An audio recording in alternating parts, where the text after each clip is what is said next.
Physical and occupational therapists working in the hospital routinely teach individuals after any abdominal surgery the best ways to move around to protect their incision, ways to modify their activity if their endurance is low, and how to look for signs of an infection that may require them to come back to the hospital.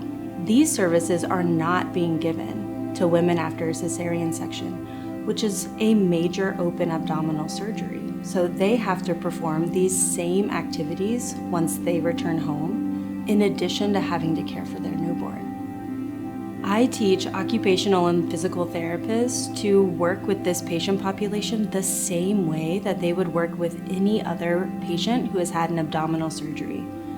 There are a few additional things that we add on for the cesarean section population to include some typical activities they would need to do for their newborn.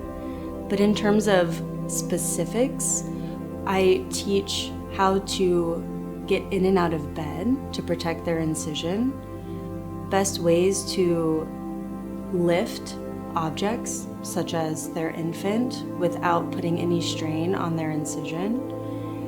I also teach the importance of assessing vitals such as blood pressure, oxygen saturation, and heart rate.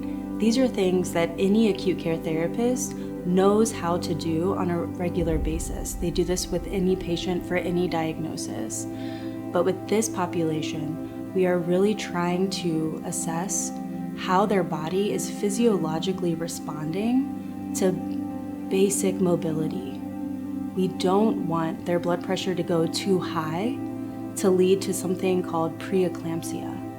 Preeclampsia can lead to things such as strokes, seizures, or brain bleeds.